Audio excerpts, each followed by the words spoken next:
2, 3, up!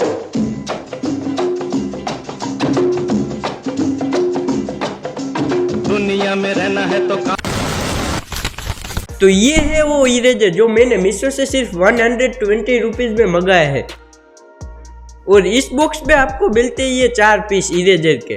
तो आओ चलो इसे टेस्ट करते हैं। तो इस इरेजर में हमें मिलती है 2 साइड, एक साइड बहुत ज़्यादा रफ आती है और एक साइड बहुत ज़्यादा स्मूथ आती है। तो सबसे पहले इसे हम इस वॉल पे टेस्ट करने वाले हैं। इस वॉल पे बहुत ज़्यादा दाग है और जैसे ही मैंने इस इरेजर को इस वॉल पे यूज किया तो ये अच्छी तरीके से दाग मिटा दे रहा है और इससे आप घर के फर्नीचर वगैरह, किचन के फर्नीचर या फिर विंडो वगैरह क्लीन करने में यूज कर सकते हो। और हाँ, ये गंदा हो जाने के बाद इसे फेंक मत देना, इसे आप वॉश करके दोबारा भी यूज कर सकते हो। मुझे तो ये प्रोडक्ट काफी अच्छा लगा। बाकी आपको भी ये खरीदना है तो कमेंट कर दो, लिंक आपके DM में भेजता हूँ और ऐसे वीडियो के लिए फॉलो जरूर करके जाना।